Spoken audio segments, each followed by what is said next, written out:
ഈ പുസ്തകത്തിൽ എഴുതിയിരിക്കുന്ന വാക്കുകളെ കുറിച്ച് വായിക്കുന്നത്, ദൈവത്തിന്റെ വചനം ജീവനും ചൈതന്യവും ഉള്ളതും ഇരുവായ്ത്തലയുള്ള ഏത് വാളിനേക്കാളും ശക്തിയുള്ളതും പ്രാണനെയും സന്ധിമഞ്ചകളെയും വേർപിരിക്കും വരെയും തുളച്ചു കയറുകയും ചെയ്യുന്ന വാക്കുകളാണ് ഈ ദൈവവചനത്തിൽ എഴുതിയിരിക്കുന്നതെന്ന വിശുദ്ധ തിരുവചനം നമ്മളോട് പറയുന്നത്. അതുകൊണ്ട് തന്നെ ഞങ്ങൾ പറയട്ടെ, പല സ്ഥലങ്ങളിലും പോയി സുവിശേഷം അറിയിക്കുമ്പോൾ അനേകർക്കിത് സ്വയം ശോധന ചെയ്യുവാനായിട്ട് മുഖാന്തരമായി തീർന്നിട്ടുണ്ട്.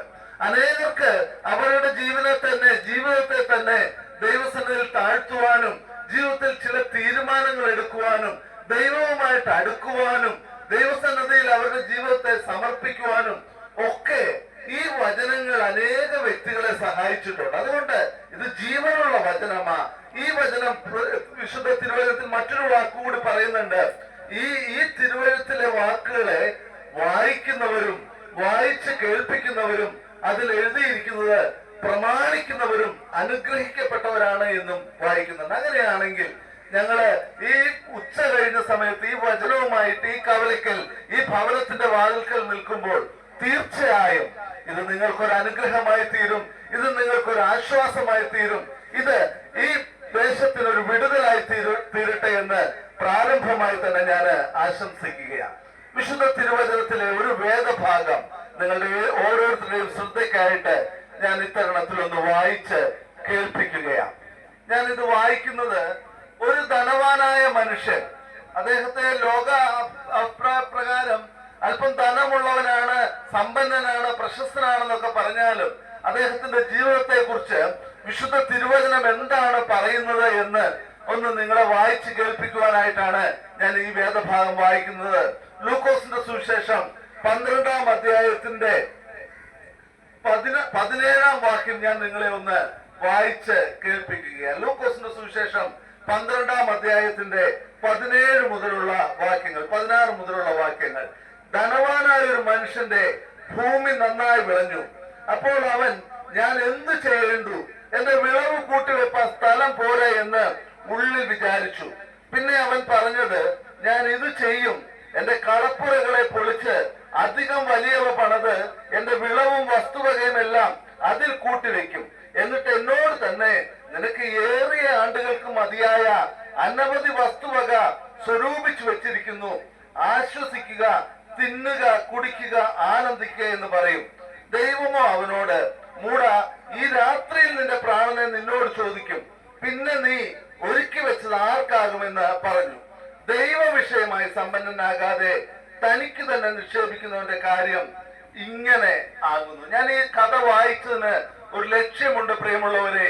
ഇത് മറ്റുള്ളവർക്ക് ഒരു മുന്നറിയിപ്പായിട്ട്, മറ്റുള്ളവർക്ക് ചില പാഠങ്ങൾ പകർന്നു തരുന്ന ഒരു കഥയായിട്ട് എനിക്ക് തോന്നിയത് കൊണ്ടാണ് ഇന്ന് പകൽക്കാലം ഈ വേദഭാഗം ദേശവാസികളായ നിങ്ങളെ വായിച്ച് കേൾപ്പിക്കുവാനായിട്ട് ഞാൻ ആഗ്രഹിച്ചത്. ഇവിടെ ഒരു വ്യക്തിയെ കുറിച്ച് പറയുന്നുണ്ട്. അദ്ദേഹത്തിന്റെ ജീവിതത്തിലെ പ്രത്യേകത എന്താണെന്ന് വെച്ചാൽ, അദ്ദേഹത്തിന് താൻ ഒരു വലിയ ധനവാനായിരുന്നു, തന്റെ വസ്തുവകകളൊക്കെ ധാരാളം ഉണ്ടായിരുന്നു, അവിടെ കൃഷി ചെയ്തു, നല്ല വിളവ് കിട്ടിയപ്പോൾ അദ്ദേഹത്തിന്റെ മനസ്സിൽ ഇങ്ങനെ ഒരു ചിന്ത വന്നു, രക്ഷപ്പെട്ടു, എനിക്ക് നല്ലൊരു വിളവ് കിട്ടി, എനിക്ക് ഒരുപക്ഷെ ഇനിയും എന്റെ കളപ്പുരകളുടെ വീതിയൊക്കെ ഒന്ന് കൂട്ടി എനിക്ക് അല്പമല്ലാത്ത രീതിയിൽ ഈ ധനമൊക്കെ ഒന്ന് സമ്പാദിച്ചു വെക്കണം.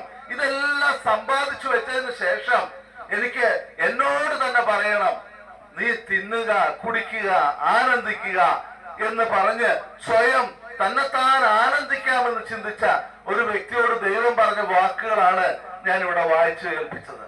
അദ്ദേഹത്തെ ദൈവം വിളിച്ചൊരു വാക്കുണ്ട്, മൂട എന്ന് വിളിച്ചു. ഒരുപക്ഷെ ലോകത്തിന്റെ കണ്ണുകളിലൂടെ നോക്കിയാൽ അദ്ദേഹത്തെ ഭാഗ്യവാനെന്നായിരിക്കാം വിളിക്കേണ്ടിയിരുന്നത്.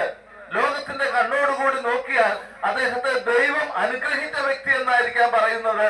ഒരുപക്ഷെ അദ്ദേഹം തന്റെ ഈ ധനമൊക്കെ കണ്ടപ്പോൾ മറ്റുള്ള ആളുകൾ ഈ വ്യക്തിയെ കണ്ടിട്ട് ഇങ്ങനെ പറഞ്ഞു കാണും, എത്ര ദൈവാനുഗ്രഹം കിട്ടിയ വ്യക്തിയാണ് ആ ചേട്ടൻ, അദ്ദേഹത്തിന് കണ്ടില്ലേ, അദ്ദേഹം കൃഷി ചെയ്താല് ആ വ്യക്തിയിലൂടെ പൊന്നു വിളയിക്കുന്നത് കണ്ടില്ലേ, എത്ര ഭാഗ്യവാനാണ് ആ മനുഷ്യനെന്ന് ഒരു പക്ഷേ ലോക മനുഷ്യർ, ഒരുപക്ഷെ അദ്ദേഹത്തിന്റെ കൃഷിഭൂമിയുടെ സമീപത്തുകൂടി കടന്നുപോയ വ്യക്തികളൊക്കെ പറഞ്ഞിട്ടുണ്ടാകാം. പക്ഷെ അങ്ങനെ പറഞ്ഞ വ്യക്തിയെയും ദൈവം വിളിച്ചപ്പോൾ വിളിച്ചൊരു പേരെന്താണെന്നറിയാമോ? വിളിക്കുന്നതായിട്ട് നമുക്ക് കാണാനായിട്ട് സാധിക്കും. പ്രിയമുള്ളവരെ, വിശുദ്ധ തിരുവചനം ഒരു മനുഷ്യനെ എപ്പോഴാണ് ഭാഗ്യവാൻ എന്ന് പറയുന്നതെന്ന് അറിയാമോ? ഭൗതികമായ നന്മകൾ ഒരുപാട് കിട്ടിയത് കൊണ്ട് ഒരു മനുഷ്യനും ഭാഗ്യവാനായിട്ട് തീരുന്നില്ല. മക്കൾക്ക് വലിയ വിദ്യാഭ്യാസം കിട്ടി, മക്കൾക്ക് ഉന്നതമായ ജോലി കിട്ടി, ജീവിതത്തിൽ ഒരുപാട് സമ്പത്തുണ്ടാക്കാൻ പറ്റി, ഒരുപാട് ശ്രേഷ്ഠതയുണ്ട്, ഒരുപാട് കുടുംബ മഹിമയുണ്ട്, ഒരുപാട് ബന്ധുബലമുണ്ട്. ഇല്ല, ഇതൊന്നും മനുഷ്യനെ ശ്രേഷ്ഠനാക്കുന്നില്ല. എന്റെ പ്രിയ സഹോദരങ്ങളെ, ഇവിടെ വിശുദ്ധ തിരുവചനം ഞാൻ നിങ്ങളെ വായിച്ചപ്പോൾ ഒരു കാര്യം ഇങ്ങനെ എഴുതിയിരിക്കുന്നത് കാണാനായിട്ട് സാധിച്ചു. ഭൗതികമായിട്ടുള്ള സമ്പത്തിനേക്കാൾ മനുഷ്യന് വേണ്ട ഒരു പ്രത്യേക കാര്യമാണ് ദൈവ വിഷയമായി സമ്പന്നനാകുക എന്ന് പറയുന്നത്. എന്നെ കേൾക്കുന്ന എന്റെ പ്രിയപ്പെട്ടവരിൽ ആരെങ്കിലും ഇങ്ങനെ ചിന്തിക്കുക, എനിക്ക് സമ്പത്തില്ല, ഞാൻ ദരിദ്രനാണ്, എനിക്ക് കഴിവില്ല, എന്നെ കൊണ്ട് ഒന്നിനും കൊള്ളത്തില്ല എന്ന് പറഞ്ഞ് തന്നെത്താനെ നിസാരനായിട്ട് വിലയിരുത്തുന്ന വ്യക്തികൾ എന്നെ കേൾക്കുന്നുണ്ടെങ്കിൽ ഞാൻ നിങ്ങളോട് പറയട്ടെ, എന്റെ പ്രിയ സുഹൃത്തുക്കളെ, ഈ പുറമേ കാണുന്നതൊന്നുമല്ല ദൈവം നോക്കുന്നത്. നിങ്ങള് ദൈവവിഷയമായിട്ട് എപ്രകാരമായിരിക്കുന്നു, ദൈവവുമായിട്ടുള്ള ബന്ധത്തിൽ എപ്രകാരമായിരിക്കുന്നു, ദൈവവിഷയമായി നിങ്ങൾക്ക് ഒരു സമ്പന്നത ഉണ്ടാക്കുവാനായിട്ട് സാധിച്ചിട്ടുണ്ട് എന്ന് സ്വയമായിട്ട് ഒന്ന് വിലയിരുത്തുവാൻ ഈ വാക്കുകൾ ദൈവം നിങ്ങളെ സഹായിക്കട്ടെ. ഒരു കാര്യം കൂടി ഞാൻ ഇങ്ങനെ പറയട്ടെ, ഈ വ്യക്തിയെ വിശുദ്ധ തിരുവചനം മൂഢ എന്ന് വിളിച്ചെങ്കിൽ മറ്റു ചില പുസ്തകങ്ങൾ ഇദ്ദേഹത്തെ കുറിച്ച് എഴുതിയിരിക്കുന്നത് അഹങ്കാരിയായ ഒരു വ്യക്തിയായിട്ടാണ് എഴുതിയിരിക്കുന്നത്. വിശുദ്ധ തിരുവചനത്തിൽ അനേകർ സ്വന്തം കഴിവിൽ അഹങ്കരിക്കുന്ന വ്യക്തികളെ നമുക്ക് കാണുവാനായിട്ട് സാധിക്കും. പലപ്പോഴും അങ്ങനെയുള്ളവരെ ദൈവവചനത്തിൽ തന്നെ പറയുന്ന ഒരു വാക്കുണ്ട് കേട്ടോ, ദൈവം നിഗളികളോട് എതിർത്ത് നിൽക്കുന്നു എന്ന് ഒരിടത്ത് നമുക്ക് കാണുവാനായിട്ട് സാധിക്കും. പലപ്പോഴും മനുഷ്യന് അല്പം സമ്പത്തുണ്ടെങ്കിൽ, മനുഷ്യന് അല്പം സൗന്ദര്യമുണ്ടെങ്കിൽ, മനുഷ്യന് എന്തെങ്കിലും കഴിവുകൾ ഉണ്ടെങ്കിൽ അവർ സ്വയത്തിൽ അഹങ്കരിക്കുന്ന ചിത്രം നമുക്ക് കാണുവാനായിട്ട് സാധിക്കും. ഇന്നലെ എന്റെ മനസ്സിനെ വളരെ സന്തോഷിപ്പിച്ച ഒരു സംഭവം ഉണ്ടായി. ഭാരതത്തിലെ ഇന്ത്യൻ ക്രിക്കറ്റ് ടീമിലെ വനിതാ ടീം ഇന്നലെ രാജ്യാന്തര മത്സരത്തിന് കടന്നുപോയി അതിന്റെ ഫൈനലിൽ എത്തുവാനായിട്ട് ഇടയായിത്തീർന്നു. അങ്ങനെ രാജ്യാന്തര മത്സരത്തിൽ ഫൈനലിൽ എത്തിയപ്പോൾ അതിൽ മുമ്പിൽ നിന്ന് ആ ബാറ്റ് ചെയ്ത ഒരു പെൺകുട്ടി, ഞാൻ ആ പെൺകുട്ടിയുടെ പേര് ഇപ്പോൾ മറന്നുപോയെങ്കിലും ആ പെൺകുട്ടി നമ്മളൊക്കെ പറയുന്ന പോലെ ആ ബാറ്റിങ്ങില് നല്ലൊരു വിജയം നേടി സെഞ്ചുറി അടിച്ചു.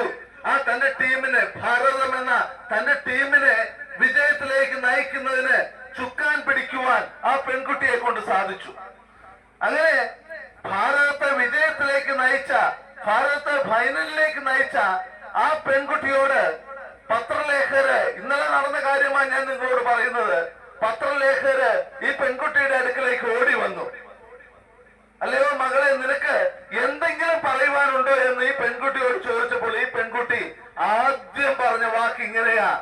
ആ പെൺകുട്ടിയുടെ ഉള്ളിലെ ദൈവവിശ്വാസം വെച്ചുകൊണ്ട് അവൾ ആദ്യം പറഞ്ഞു, ഉണ്ട്, എനിക്ക് പറയുവാനുണ്ട്, എനിക്ക് നന്ദി പറയുവാനുണ്ട്, മറ്റാരോടുമല്ല, എന്നെ ഈ വിജയത്തിലേക്ക് നയിച്ച എന്റെ ദൈവത്തോട് എനിക്ക് നന്ദി പറയുവാനുണ്ട് എന്ന് ആ പെൺകുട്ടി പറയുവാനായിട്ട് ഇടയായിത്തീർന്നു. ഞാൻ ഇതെല്ലാം പറഞ്ഞത് എന്തുകൊണ്ടാണെന്ന് വെച്ചാൽ, പ്രിയമുള്ളവരെ, ദൈവം മനുഷ്യനെ സ്നേഹിക്കുമ്പോൾ തന്നെ ദൈവം എതിർക്കുന്ന ഒരു കൂട്ടം വ്യക്തികളാ നിഗളികളായിട്ടുള്ള വ്യക്തികൾ. എനിക്ക് തോന്നുന്നത് ദൈവം മാത്രമല്ല, മനുഷ്യരും പലപ്പോഴും നിഗളമുള്ള മനുഷ്യരോട് എതിർക്കുന്ന ഒരു സ്വഭാവം മനുഷ്യന്, ഈ സാധാരണക്കാരായ മനുഷ്യരിലും നമുക്ക് കാണുവാനായിട്ട് സാധിക്കും. ഞാൻ കഴിഞ്ഞ ചില നാളുകൾക്ക് മുമ്പ് ഒരു സംഭവം ഓർക്കുകയാ.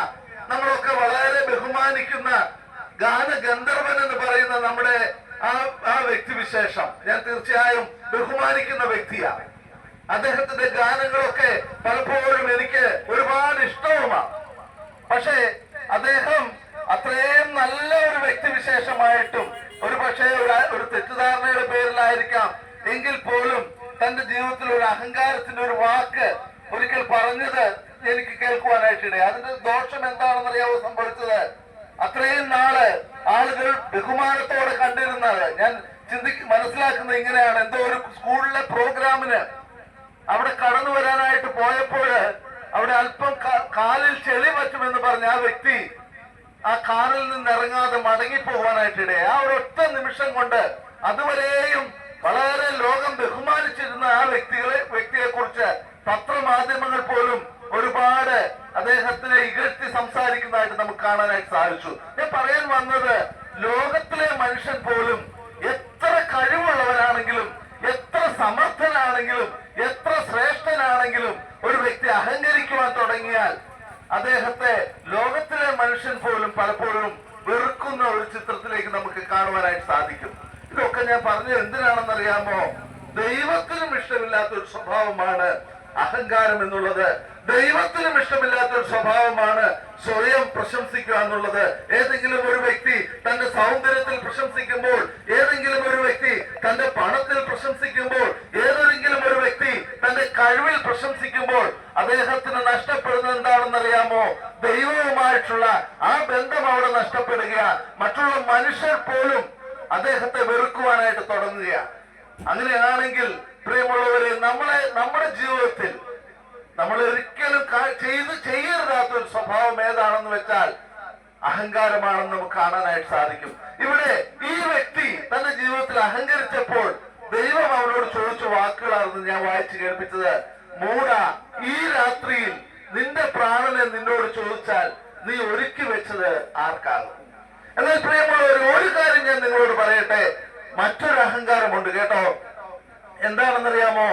എന്നെ കൊണ്ട് കഴിയും എന്നുള്ള ഒരു ചിന്തയോടുകൂടി, എനിക്ക് ദൈവത്തെ ആവശ്യമില്ല എന്നുള്ള ചിന്തയോടുകൂടി, സ്വന്തം കഴിവിൽ ആശ്രയിച്ചുകൊണ്ട്, സ്വയം പ്രയത്നത്താൽ ഈ ലോകത്തിൽ നിന്ന് രക്ഷ നേടാമെന്ന് ആഗ്രഹിച്ചുകൊണ്ട് സ്വയം ജീവിതം മുമ്പോട്ട് നയിക്കുന്ന ചില വ്യക്തികൾ, അവരുടെയും ജീവിതത്തിൽ അവര് ഒരു വലിയ അഹങ്കാരത്തിന്റെ വക്കിലാണെന്ന് പറയാതിരിക്കുവാനായിട്ട് തരമില്ല.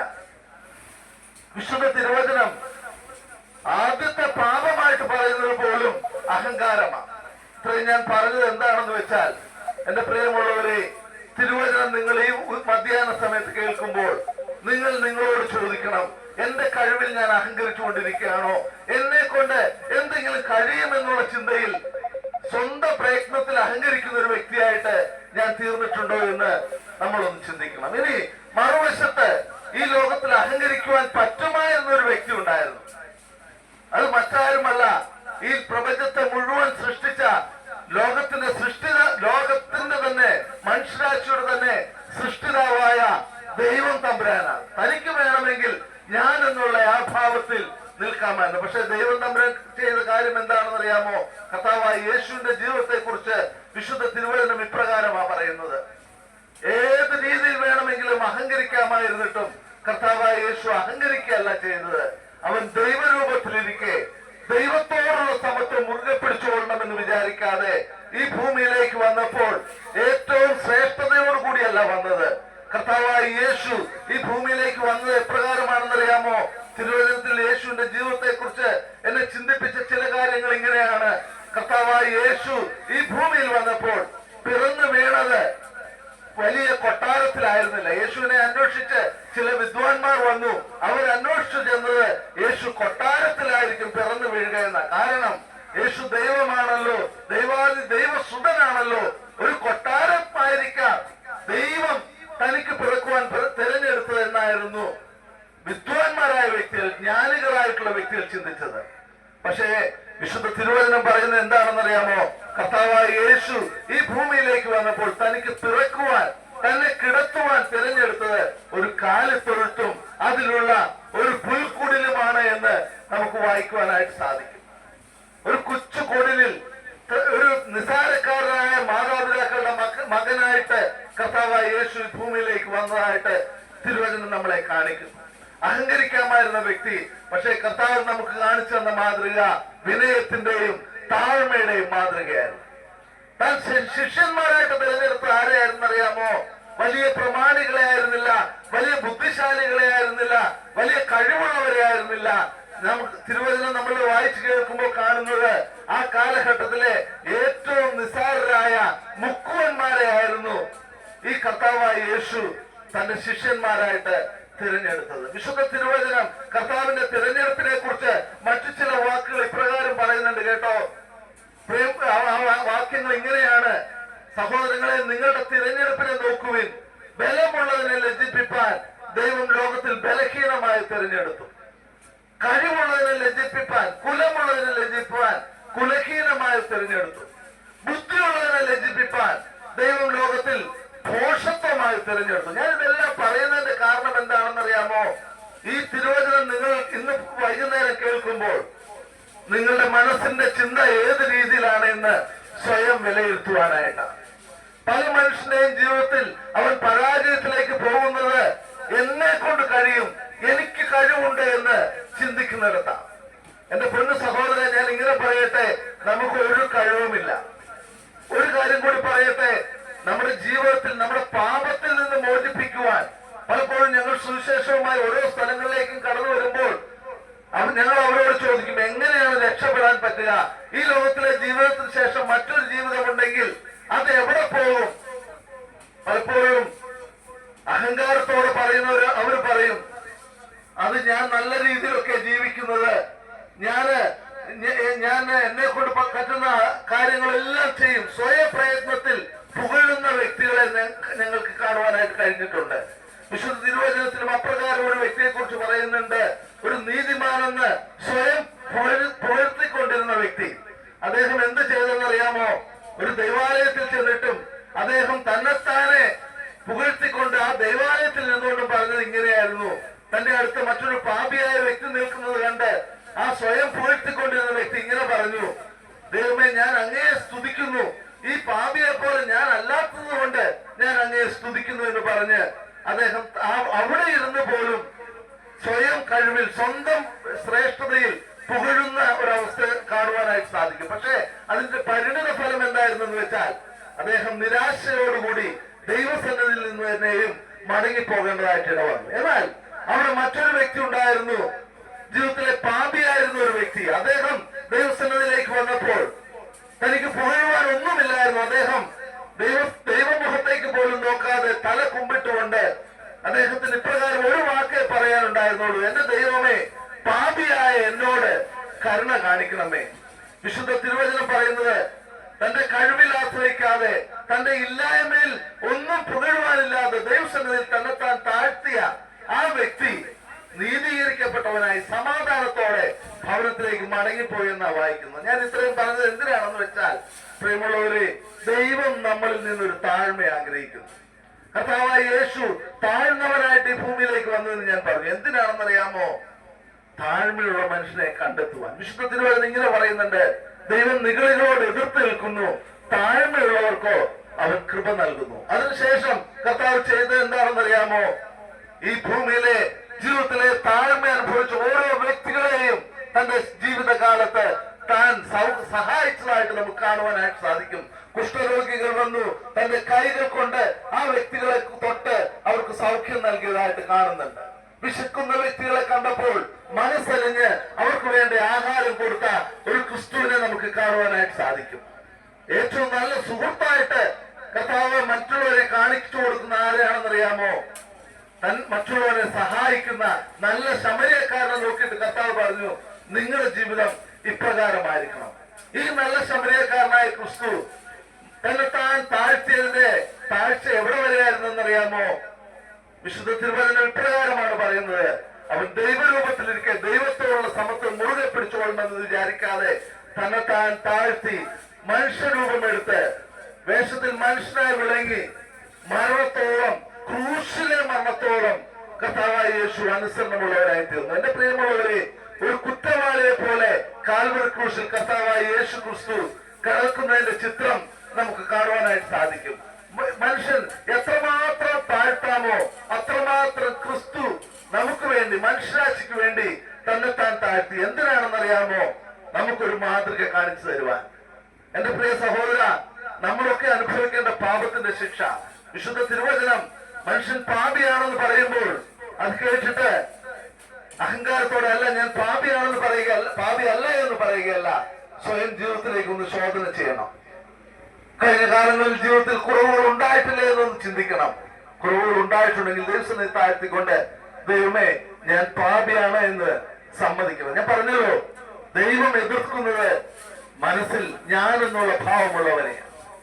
എന്നാല് ഞാൻ ഒന്നുമല്ല എന്ന് ചിന്തിക്കുമ്പോൾ ദൈവമേ എനിക്കൊരു മടങ്ങി വരവ് ആവശ്യമാണ് എന്ന് ചിന്തിക്കുമ്പോൾ, ദൈവമേ ഞാൻ കുറവുള്ളവരാണ് എന്ന് ചിന്തിക്കുമ്പോൾ, ദൈവമേ എന്റെ ജീവിതത്തില് എനിക്കൊരു മടങ്ങി വരവിൽ എന്നെ സഹായിക്കണമെന്ന് ചിന്തിക്കുമ്പോൾ, വിശുദ്ധ തിരുവചനം പറയുന്നു, താഴ്മയുള്ളവർക്ക് ദൈവം കൃപ തരുന്നു. കർത്താവായ യേശു, എന്റെ പ്രിയ സഹോദരൻ, നമ്മളിൽ നിന്ന് ആഗ്രഹിക്കുന്നത് എന്താണെന്ന് അറിയാമോ? നമ്മുടെ ജീവിതത്തിൽ ഒന്ന് സ്വയം പരിശോധിച്ചിട്ട് നമ്മുടെ കുറവുകളെ ദൈവസന്നിധിയിലേക്ക് ഏറ്റുപറയണം. ഞാൻ ഒന്നുമല്ല എന്ന് ചിന്തിച്ചുകൊണ്ട്, എനിക്ക് പണമുണ്ടെങ്കിൽ, ഞാൻ ആദ്യമേ ഒരു പാട്ടിന്റെ കാര്യം പറഞ്ഞു, പാടുവാനുള്ളത് ഞാൻ നടന്നു എന്നല്ല, ദൈവം എന്നെ നടത്തിയെന്ന. എനിക്ക് നേടുവാൻ കഴിഞ്ഞു എന്നല്ല, ദൈവം എന്നെ സഹായിച്ചു എന്ന് പറയുന്ന വ്യക്തികൾക്ക് ദൈവകൃപ അനുഭവിക്കാനായിട്ട് സാധിക്കത്തുള്ളൂ. സഹോദരങ്ങളെ, തിരുവചനവുമായിട്ട് ദൈവസന്നിധിയിലേക്ക്, ദൈവവചനവുമായിട്ട് ഈ ദേശത്തേക്ക് ഞങ്ങൾ കടന്നു വരുമ്പോൾ നിങ്ങളോട് ഒരു വാക്യം പറയാനുള്ളൂ. ദൈവസന്നിധിയിൽ താഴുമോ? കർത്താവായ യേശു നല്ല താഴ്ചയുടെ ഒരു മാതൃക നമുക്ക് കാണിച്ചു തരാനായിട്ട് ഇടയായി. കർത്താവ് ഒരു മനുഷ്യനെ എപ്രകാരം ജീവിക്കണം എന്നുള്ളതിന്റെ ഏറ്റവും മനോഹരമായ കാഴ്ച നമുക്ക് കാണിച്ചു തന്നു. ക്രിസ്തു ക്രൂശിൽ യാഗമായി തീർന്നത്, കർത്താവായ യേശു ക്രിസ്തു കൈകളിലും കാലുകളിലും കാരുമ്പാടുകൾ അടിച്ച് മുറിയും ശരീരം മുഴുവൻ മുറിവുകളേറ്റത് എന്റെ സഹോദര നിങ്ങളെ സ്നേഹിച്ചുകൊണ്ടാണ്. നിങ്ങൾ താഴ്മയുള്ളവരായി ദൈവസന്നിധിയിലേക്ക് വന്നാൽ, ദൈവമേ എനിക്ക് അഹങ്കരിക്കുവാൻ ഒന്നുമില്ല, എനിക്ക് അങ്ങയെ ആവശ്യമാണ്, എന്റെ ജീവിതത്തിൽ ഒരു മാറ്റം ആവശ്യമാണ്, ഞാൻ ദൈവസന്നിധിയിൽ താഴ്ന്നു എന്ന് പറഞ്ഞ് ദൈവസന്നിധിയിൽ താഴ്ന്നാൽ ഉയർത്തുവാൻ ദൈവത്തെ കൊണ്ട് സാധിക്കും. വിശുദ്ധ തിരുവചനത്തിൽ ഞാൻ വായിച്ച വാക്യം ഇപ്രകാരമായിരുന്നു, നമ്മൾ സമ്പന്നരാകേണ്ടത് ഭൗതികമായിട്ടുള്ള സമ്പത്തല്ല, ദൈവ വിഷയമായി സമ്പന്നനാകണം, ദൈവത്തോട് ചേർന്ന് ജീവിക്കണം, ദൈവത്തിൽ ആശ്രയിക്കണം. കർത്താവേ എനിക്ക് അങ്ങേ ആവശ്യമുണ്ട് എന്ന് പറഞ്ഞ് കർത്താവായ യേശുവിന്റെ അടുക്കിലേക്ക് വന്നാൽ, കർത്താവിന്റെ കരങ്ങൾ പിടിച്ചാൽ, കർത്താവുമായിട്ട് ചേർന്നൊരു ജീവിതം നയിക്കുവാൻ സാധിച്ചാൽ, ക്രൂശിലെ ക്രിസ്തുവിന്റെ യാഗം നിങ്ങൾക്ക് വേണ്ടിയാണ് എന്ന് ഏറ്റു പറഞ്ഞ് ആ യാഗത്തിൽ ആശ്രയിച്ചാൽ ദൈവസന്നിധിയിൽ താഴ്ന്നവരെ ദൈവം ഉയർത്തും. അവൻ തക്ക സമയത്ത് നിങ്ങളെ ഉയർത്തേണ്ടതിന് ദൈവത്തിന്റെ ബലമുള്ള കൈക്കീഴിൽ താണിരിപ്പിനെന്ന് തിരുവചനത്തിൽ പറയുന്നു. എന്നെ കേൾക്കുന്ന നിങ്ങൾക്ക് നിങ്ങളുടെ ജീവിതത്തിന് ഇതൊരു പാഠമായി തീരട്ടെ. ജീവിതത്തിൽ ദൈവം നമുക്ക് നന്മ തന്നിട്ടുണ്ടെങ്കിൽ, സൗന്ദര്യം തന്നിട്ടുണ്ടെങ്കിൽ, കഴിവുകൾ തന്നിട്ടുണ്ടെങ്കിൽ, പണം തന്നിട്ടുണ്ടെങ്കിൽ, നല്ല നല്ല ജീവിത സാഹചര്യങ്ങൾ തന്നിട്ടുണ്ടെങ്കിൽ അഹങ്കരിക്കുവാനുള്ളതല്ല പ്രിയമുള്ളവരെ. അത് തന്ന ദൈവത്തിന് നന്ദി പറയുവാൻ, ഒപ്പം ജീവിതത്തിൽ നമ്മൾ ആരും പെർഫെക്റ്റ് അല്ല എന്ന് മനസ്സിലാക്കി ദൈവത്തിന് താഴുവാൻ, നമ്മുടെ പാപം എന്താണെന്ന് മനസ്സിലാക്കി പാപപരിഹാരകനായ ക്രിസ്തുവിലേക്ക് വന്ന് പാപമോചനം നൽകുന്ന കർത്താവായ യേശുവിൽ ശരണപ്പെടുമ്പോൾ, ഞാൻ ആദ്യം വായിച്ചതുപോലെ താഴ്മയുള്ളവർക്ക് കൃപ നൽകുന്ന ദൈവം നിങ്ങളുടെ ജീവിതത്തിനൊരു മോചനം നൽകും. ദൈവസന്നിധിയിൽ താഴുവാൻ, ദൈവത്തിൽ നിന്ന് പാപമോചനം പ്രാപിക്കുവാൻ. ദൈവമേ എനിക്ക് എന്നെ കൊണ്ട് ഒന്നിനും കഴിവില്ല, ഞാൻ എന്ന് പറയുന്നത് നിസ്സാരക്കാരനാണെന്ന് മനസ്സിലാക്കി എന്നെ അങ്ങ് നയിക്കണമെന്ന് പറയുവാൻ ഈ ചിന്തകാലത്ത് നമ്മളെ സഹായിക്കട്ടെ. ദൈവനാമം മഹത്വപ്പെടുന്നത്.